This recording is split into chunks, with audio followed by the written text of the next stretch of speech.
all of you for having the courage to come over here in this conference. I'd also like to thank Pouch for organizing this conference.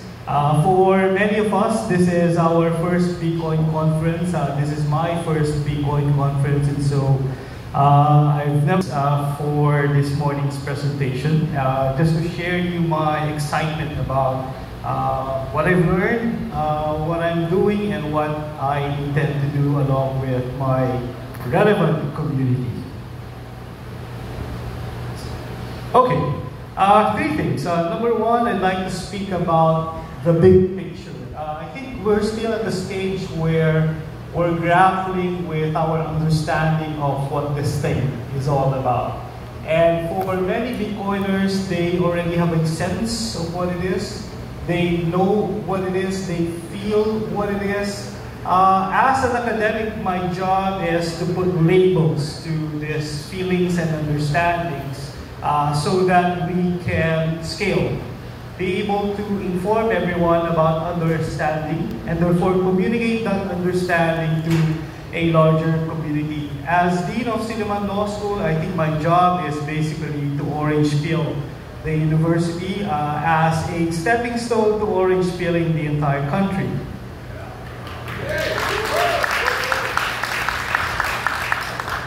Okay, I'd also like to talk about the product of this 2-year craziness and research about Bitcoin. I've recently published a book on Bitcoin. I think it's a good introduction for no-coiners. It's also a good introduction to those who are new coiners. And I'd like to think that it's going to present a lot of surprises for the OGs. I'm also doing a project as Dean of Silliman Law School. I think that, I'd like to thank a lot Satoshi for creating the protocol, the developers and the early community for developing the Bitcoin monetary network. The other difficult project and the other interesting project really is building the social network of users, of people who understand Bitcoin and are using it. And so we're doing some interesting things in Silliman, and I'd like to talk about it. Okay, so the grand vista. What is the big picture about Bitcoin? What is it that we're talking about whenever we speak about this exciting thing called the Bitcoin monetary network? As an academic teaching at the university, a state university, I always sought those subjects that provided an opportunity to explain the big stuff. So for about 20 years, I taught constitutional law in UP, which I basically saw as the matrix for my jurisdiction, the Philippines. That's the basic document that explains everything. I also taught legal theory, and that explains why Bitcoin is so interesting for me. Okay. Right.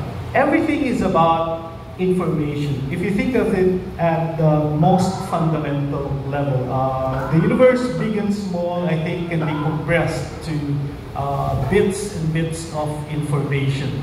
Einstein, for example, was able to explain in the language of mathematics, E equals mc squared, the entire universe. And so we had access to a language for explaining the movements of the planets because of how he is able to arrange that set of information. Right. Here at home, or also in the universe, like, we can explain everything in terms of atoms and DNA. Right? For non-living things, we see everything as a collection of information arranged materially to produce things. Like a collection of carbon produces coal, rearranged produces oil, rearranged produces diamonds. For living things, the easy way for us to understand this set of information and organize it is by looking at genes or DNA. The arrangement of information produces trees, produces fungi, produces plants and animals, produces primates, and human beings. How we are arranged as information produces our material constitution.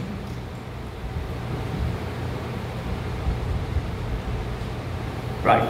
When it comes to living things, the most important thing really is the ability to survive and thrive. Right? So Darwin was able to provide, give very powerful explanatory mechanism for evolution. Right? So what is sex? Sex is essentially a transmission mechanism, right? So that we can copy our DNA and survive in our environment.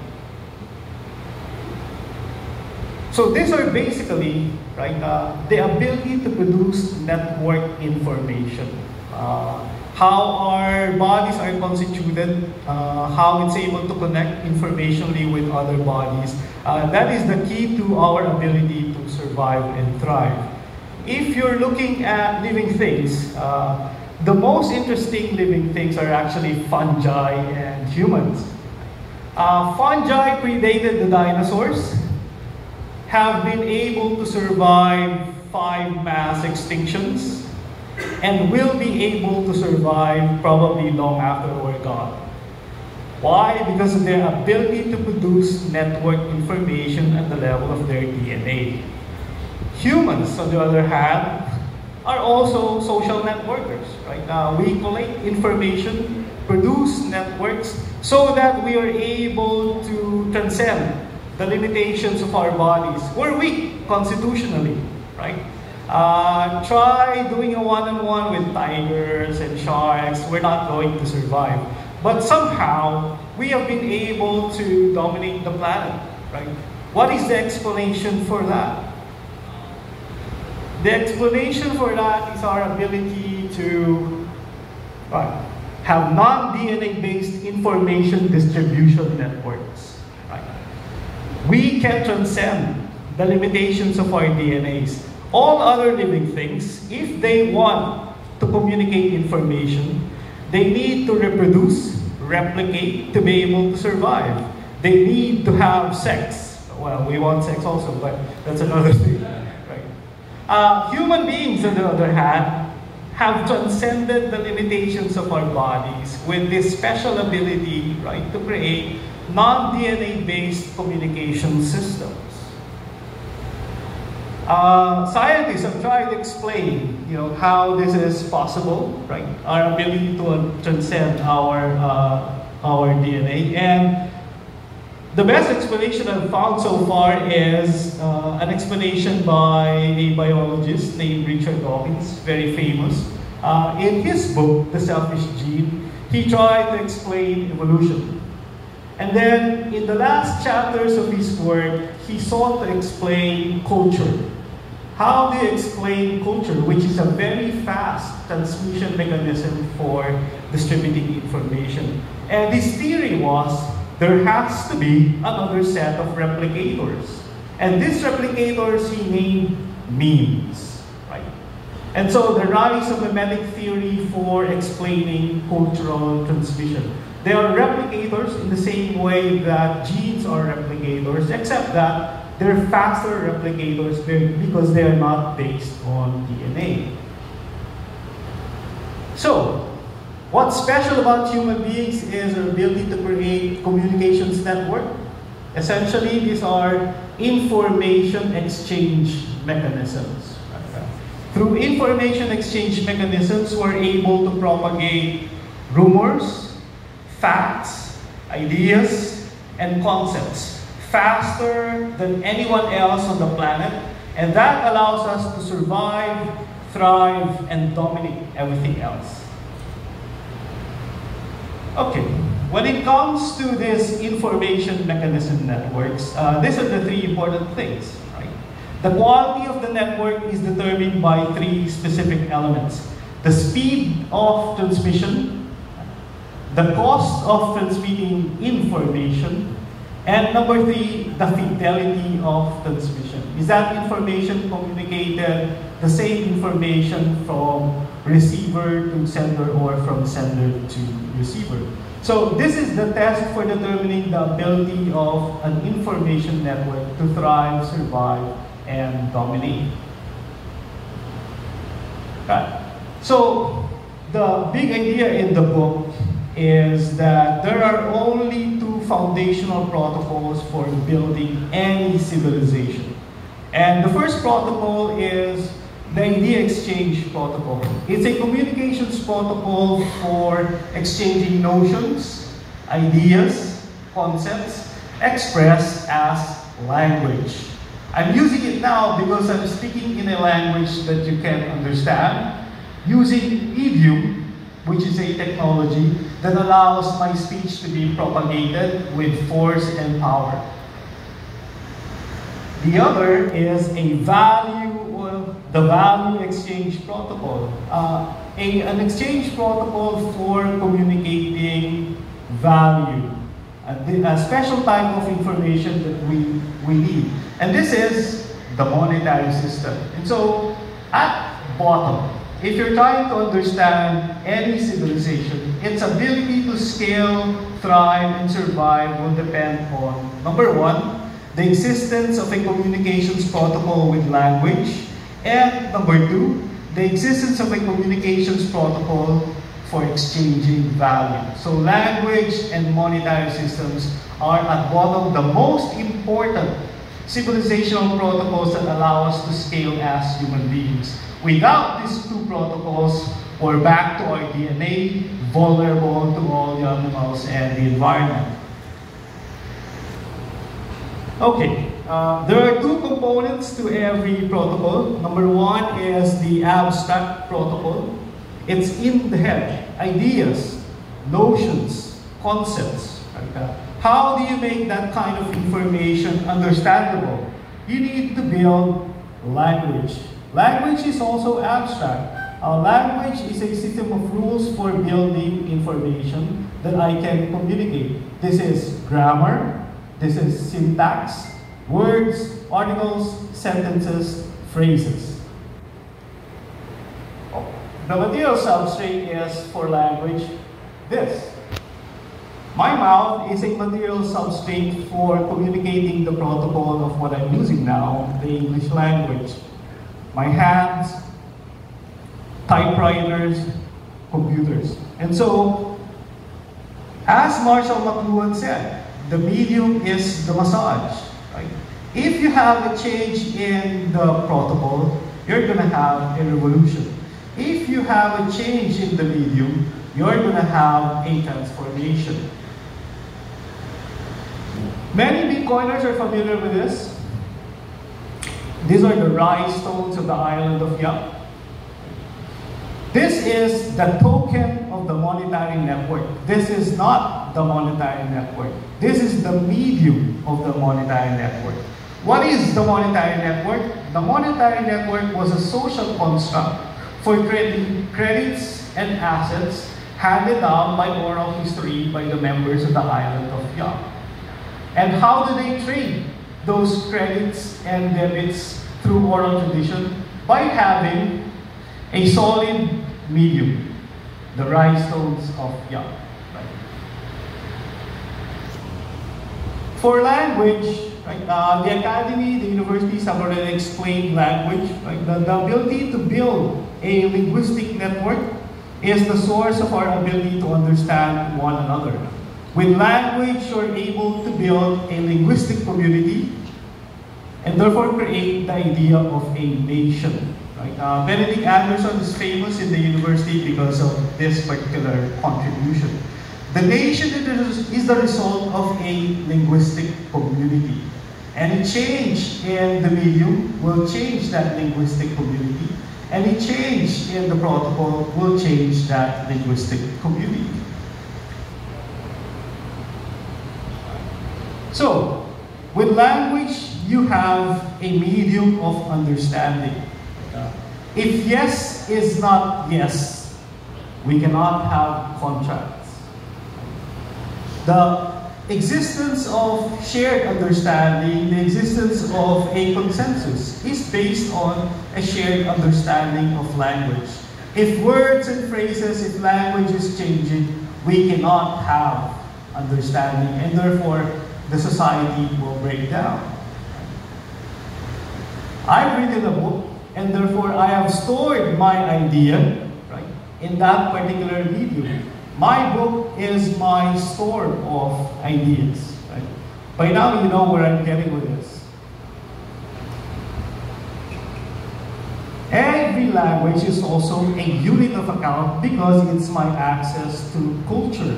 I understand the poetry of Rainier Maria Rilke because it's been translated from German to English. I listen to Jim Croce, right? Peter, Paul, and Mary, Metallica, Soundgarden, Pearl Jam. Why? Because I have access to a particular language which gives me access to their culture. Right? Without that, I don't know anything of that stuff. It's exactly the same thing with money. Money is a linguistic community. Once built into a network, it creates markets. Right? If you look at markets, they are simply a network for exchanging work, for exchanging energy, for exchanging money. Whether it's a local market, whether it's an international market, it's simply a linguistic community. People speaking the same language of value. So you know this already, right? Money is our medium of exchange. We don't need to trade in debts. We don't need to barter anymore if we have a token, whether it's the peso or the dollar or Bitcoin. Money is also a store of value. It's a language of past, present, and future. I was poor before. I am poorer now, right?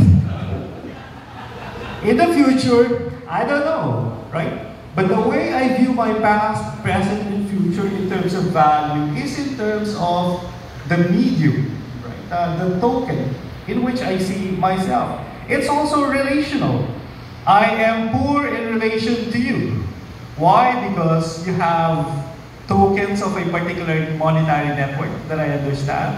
You have more tokens of that particular network that we both understand and share. Money is a unit of account. It is a culture of valuation. What do you mean by culture of valuation? If I see a very nice Jimi Hendrix guitar, right? I don't see that guitar as 100,000 surfboards. Right? I see it as $200,000 or several Bitcoins. Right? And when other people see that display, they're thinking of it in those same terms. Not as surfboards, not as 1 million cattle, not as 100,000 slabs of salt. They see it in terms of the unit of account, right? In which they understand things. And again, that's also relational. Why? Because my ability to buy a Jimi Hendrix guitar depends on my ability to outcompete everybody else who wants to buy that guitar with the same token. So, fundamentally, this is why these two protocols are so important to every civilization. This is what allows us to scale. Without language, without money, we're down to our DNA. That's why these things are so important. Right. So, that's the term that I coined for both language and money. Foundational protocols, right? So, with stable language, you have meeting of the minds. For the lawyers here, right? If the language is stable, we understand one another, we're speaking the same language, then contracts are possible. Right? If you cannot have meeting of the minds, then the lawyers will make more money because there's going to be litigation. And so lawyers are basically rent seekers in the system, right? Extracting value out of lack of understanding. And so, if you have a good contract, you have a well-written terms and conditions of the meeting of the minds of two persons or one entire nation, which is what your constitution is all about. If you have stable money, what you basically have is stable markets. People being able to agree today, tomorrow, in the future what the value of their work, their energy will be. And that creates stability across time scales. Not only the face-to-face transactions involving stuff, but also future transactions and even past transactions to a large extent. So both money and language are absolutely political, right? Not in the personalistic kind of way, I'm from this one politician or not this kind of politician.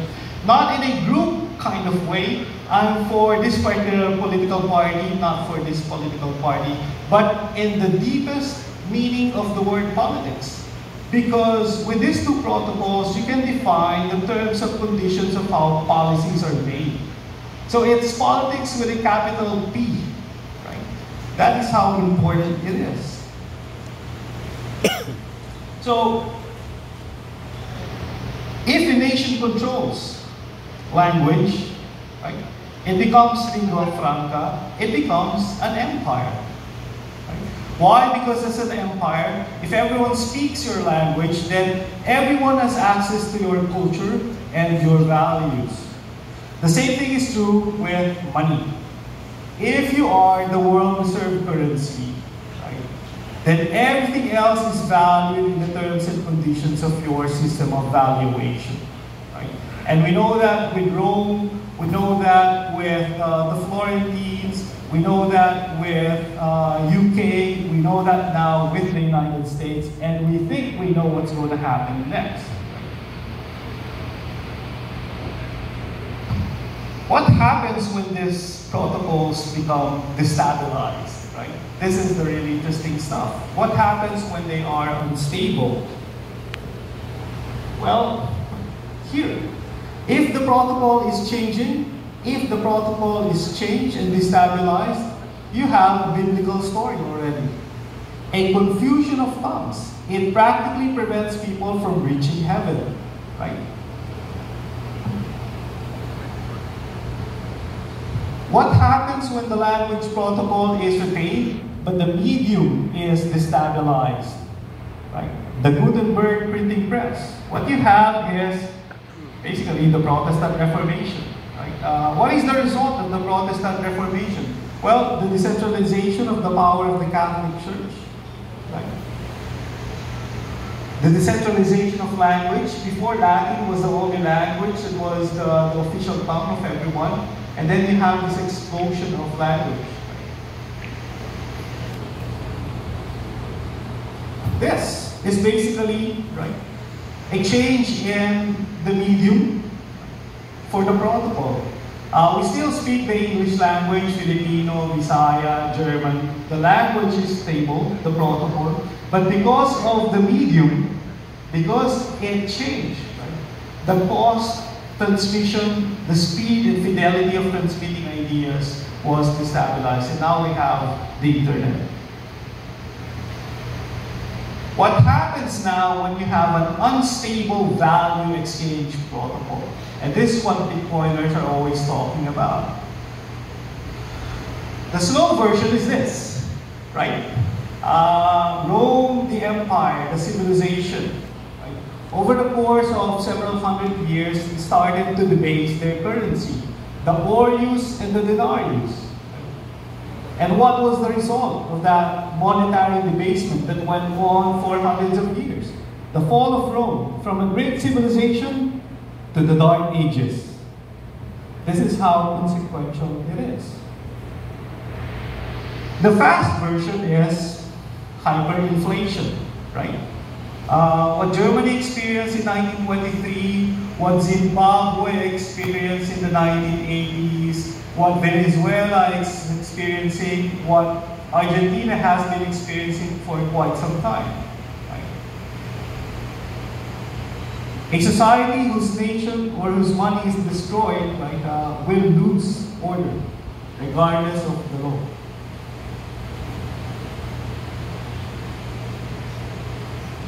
So let's go now to fiat, and let's try to test this network by the same metrics. Right? The speed, cost, and fidelity. How fast can you transfer fiat? Right? Are there jurisdictional barriers? Are there capital controls? Right? Are there walled gardens for transmitting information or money? What is the speed or the cost of transmitting? Those who are familiar with the remittance industry will understand, what the problems with fiat is. But the biggest problem today is fidelity. The ability of fiat to transmit information in terms of value with fidelity. Right? And the term for that is, of course, inflation. This, in the language of Metallica, right? This is for the Philippines, that's for the US. This is creeping death, basically, right? In the language of James Hetfield and Metallica. This is life in the fast lane. So these are facts, right? I'm not making this up. These are numbers, right, from the BSP and from the Fed. And that is how you explain it. This, well, this is money printing by governments. This is fractional reserve system by private banks. It's the same. It's the same, right? So, what is the problem with fiat? The problem with fiat is that it has a congenital disease. And that disease is inflation. So when Bitcoiners say that fiat money is manipulable because of the supply and the interest rates, right? They're not explaining it fully, in fact. Why? Because fiat money has to be manipulated. The really mind-blowing, right, conclusion that you will get once you understand fiat money is that it has to be inflated. Not only that it can be inflated, but because it is a debt-based system, not an asset-based system, it has to be inflated. That is why it has a congenital disease. And it's going to be fatal. It's only a question of when, not if. Right? So, this is a system, an asset-based system that allows people to create wealth and build for generations, for thousands of years. Right? Before, the system was basically the asset-based system of gold. Right? This is the fiat system, basically. Right? Why? Because it is a debt-based system, right, that's susceptible to creating bubbles and bubbles and bubbles and bubbles. Right? But because the foundation is very weak, those bubbles is going to create castles in the air. And when you have castles in the air, right, and the fear of economists happen, which is deflation, and when the bubble bursts, what you're going to have is pain and suffering. So, what is Bitcoin? Right? What is Bitcoin? Bitcoin is an asset. It's a set of abstract ideas encoded in software with the internet as medium, using energy as its foundation of security and constraint. This is the best form of money there is. This is the best protocol. This is the best protocol using the best form of medium humans have ever discovered and invented. Game over, right? So, again, what is the big picture? The big picture is that we are at the cusp of massive civilizational transformation because both protocols are changing. The internet revolution is not yet done. It's just getting started. And see what it's done to human society already.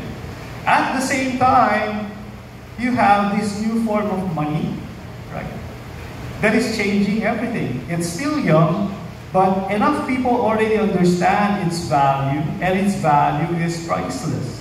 Why? Because you cannot overestimate, there's no price to the value of an honest and fair monetary system in the face of fiat.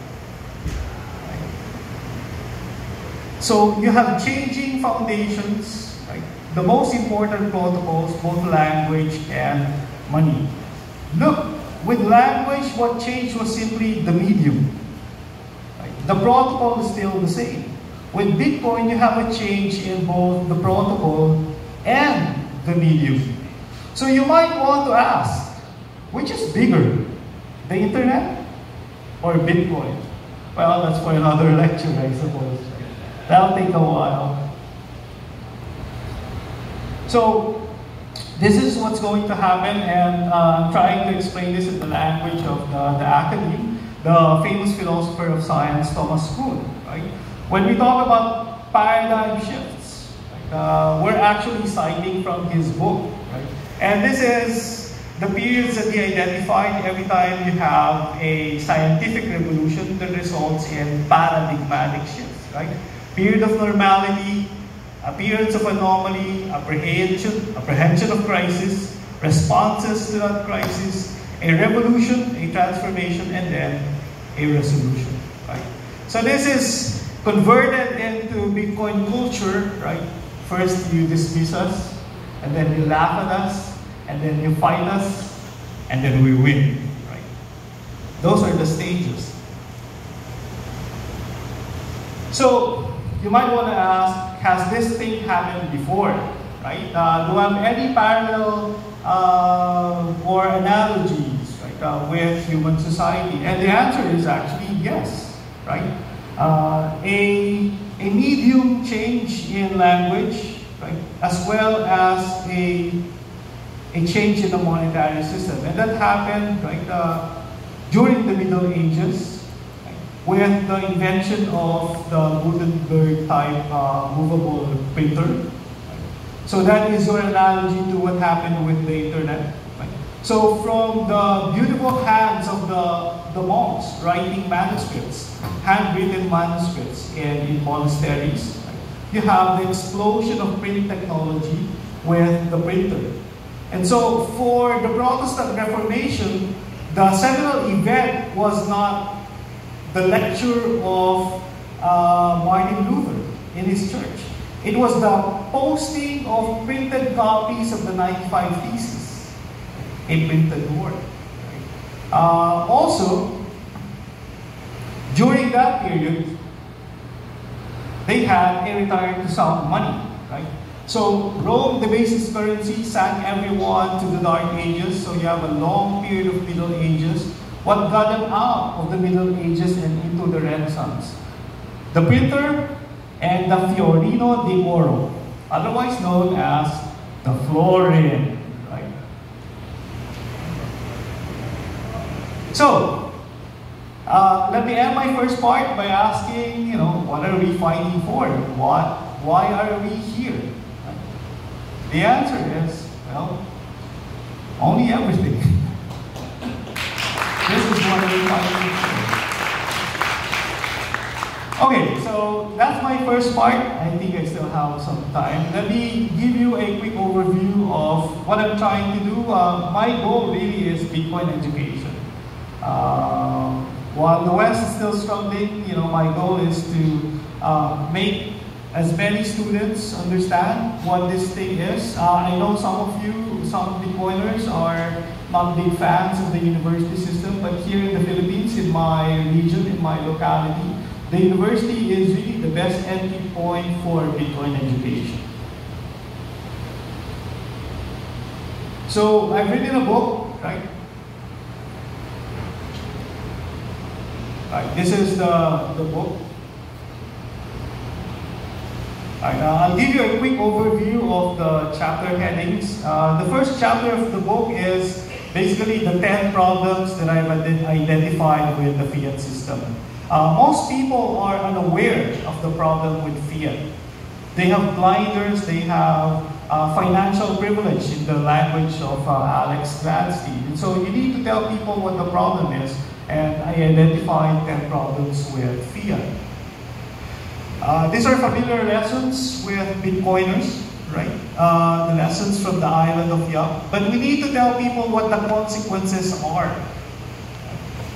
It cannot be just a dry narration of history. It has to be about stories that are true, stories that have consequences for human beings. Basically, the story is, if someone can print your money, then you are that person's slave. If a nation can print another nation's money, then that nation is a colony. If one country can print everybody else's currency, then that country is an empire, and all empires extract. That is the problem.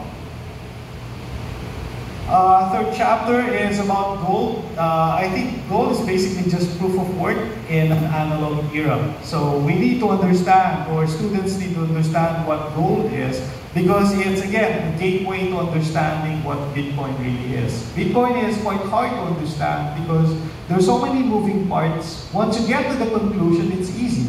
Bitcoin is money that you use for payments and savings. But to get there, it's really quite hard for a lot of people.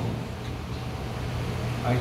We also need to explain the operation of the banking system. Right? What is the fractional reserve system? I finished economics in my undergrad, and the way it was explained to me was entirely different from how I understand it now. Right?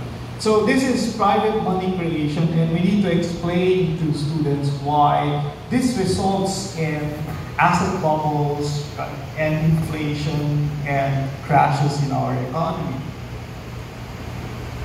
We also need to explain the history of the dollar, its dominance during the First and the Second World War, right? The story of the Bretton Woods, why following Triffin's paradox, that kind of system was unsustainable from the beginning.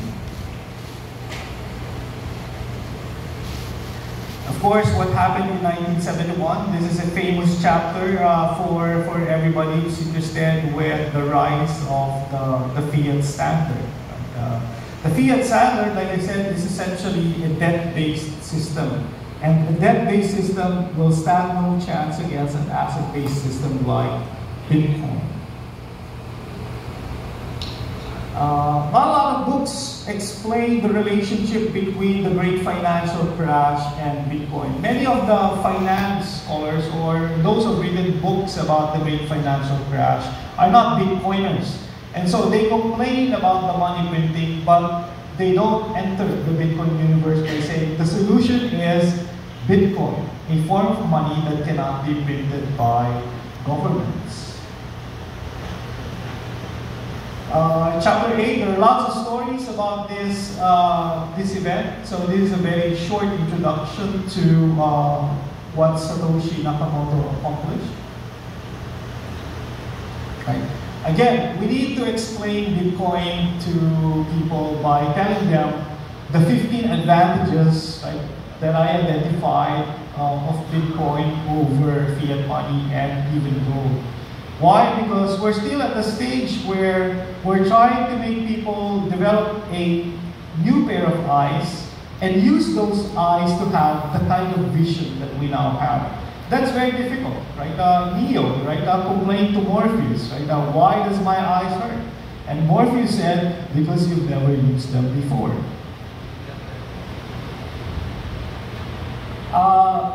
For normies, this is the most difficult chapter, right? We need to explain Bitcoin, right? The Byzantine general's problem, proof of work, difficulty adjustment, by stories and metaphors.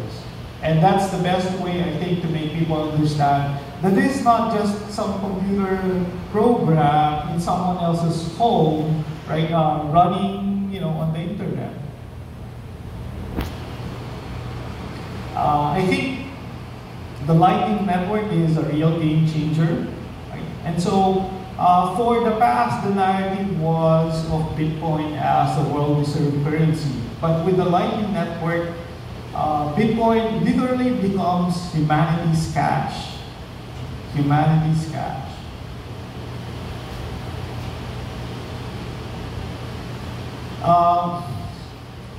I think we need to explain scarcity in the way Satoshi Nakamoto envisioned it. When a lot of Bitcoiners, and I do understand why they do this, talk about scarcity, it's basically egging people to buy Bitcoin because the fiat value of Bitcoin is going to increase. Again, that is understandable, but I think the reaction that you will get from a lot of people will be that, oh, you got in, and therefore you want me to buy into Bitcoin so that the value of your coin will increase. And that leads to conversations about pyramid scams. But I think, again, Satoshi Nakamoto's real contribution was not an invitation for people to make a lot of money, but a fair and honest monetary system for everyone. Because the externalities, the positive externalities in the language of economics of a fair and honest monetary system is for everyone. And I think we should credit Satoshi Nakamoto for that, not for making the early adopters multimillionaires in fiat. Why? Because if Bitcoin wins, and when Bitcoin wins, Bitcoin will not have a price because everything will be priced in Bitcoin. That is the real foundational idea. I think energy should also be explained. I've meditated a lot on this relationship between Bitcoin and energy and came up with a very interesting circle. Everything is about energy. For human beings, who work, right? You need to exert energy to be able to do something in the world of goods and services, and you will want to trade that with something that is of value. And the only thing that of value really is energy. Right? Energy is the universal global currency. For the 20th century, the universal currency was oil, which is basically energy. For the 21st century, it's not going to be oil, it's going to be electricity. Right? So the currency of the 21st century will be perfectly aligned with the Bitcoin monetary network. Why? Because everything will be about electricity in the 21st century. Right. This is a more or less extended articulation of the two-protocol foundation or the two-protocol theory that I talked about. And the implications, I'd say, are really quite massive. Why? Because the moment you understand, I think, the civilizational implication of these protocols of language and money, you will see that they are exactly the same. And the same arguments made by lawyers and constitutionalists when it comes to language will be the same arguments that Bitcoiners will make about money. Like what? Freedom of speech, freedom of religion, freedom of expression of ideas. They're basically arguments arising from the fact that with print technology, right, you can now have a medium for transmitting ideas with speed, with less cost, and with fidelity. The same thing is true with Bitcoin. Would you want a world where every time you email or send a message to someone, there's a KYC and AML regulation where the government will ask you, okay, can I see your message first before you get to transmit it? In our world today, in our constitutional order, that is unconstitutional, that is strange argument. In a Bitcoin world, that is an argument that can perfectly be made. In fact, in the Bitcoin world, because we now have a form of money whose transmission is easy, whose cost of transmission is very low, and fidelity of transmission is very high, right? It will be weird for governments to do AML, KYC on a global scale. We'll get there, but it will take some time. They're the same, which is why my topic really is Bitcoin as language, because language and money are essentially the same. They are communications protocol. Well, just read it. It's fine. Right. So the last part of my presentation is my attempt at building a network of human beings who are Bitcoiners, because you have a very beautiful protocol, like, thanks to Satoshi and all the builders, right, all over the world. You need to have a human layer to that protocol, and that means adoption by human beings. And the best, I think, early adopters, from my perspective, would be the ones in the university, because they will have time to understand Bitcoin, and Bitcoin is rather difficult to understand. Because Bitcoin is language, it's literally learning a new language. That's the problem. So I've started teaching a course on money and state. The outline really is what I call a universal outline. People in the other departments, in the computer science, in the engineering departments, in the social sciences, in the accounting and business departments, this is an outline that you can use to introduce, everyone to Bitcoin. Because Bitcoin is a transdisciplinary subject. That's how important it is. It can be taught in all departments, in fact. I've also published a book, like I said. It was launched March 9. And I'm showing you this photo not to brag, but to tell you how important it is that my university is interested in Bitcoin. So the book launch was not a case of, this crazy dean of the College of Law publishing something about something we don't understand. We'll have to read. This was a university event. And so this is Silliman Hall, the first structure built in Silliman University. These are the highest officials of the university. The president of the university was there. Members of the board of trustees were there. The chancellor was there. The vice president for finance was there. And so there might not be orange pilled yet, but they're thinking about it. It's in their hands. This is the book launch. Right. Very happy day. Right? I've also started to lecture before university officials, right? Because that is how it has to be done. This is basically missionary work of introducing people to a strange new idea. So I started lecturing before deans and different faculty members, right? So this is what we did. This is the CBA building, senior faculty and junior faculty. Note that this is more people than those who attended Andreas Antonopoulos' early lectures on Bitcoin. Right? We've also started a website. Right? I write on a blog, like a 1 or 2 pager, just some bits of ideas about Bitcoin to get people excited, because you're looking for that moment when people realize, okay, this is a real thing. This is not a scam. He's not selling anything. He wants you to really understand what he's trying to see or what he has seen. Right. For me, this is really the most interesting part. Every dean has only 3 years of term in Silliman University, and so I'm looking down the line. I'm looking for the next set of faculty members, next set of lawyers, next set of Bitcoiners who will introduce Bitcoin to the larger community. These are the people who will become successful business people in my university. This is the first meeting of the Bitcoin Society of the Philippines. Right? So that's my presentation. Thank you and good morning to everyone.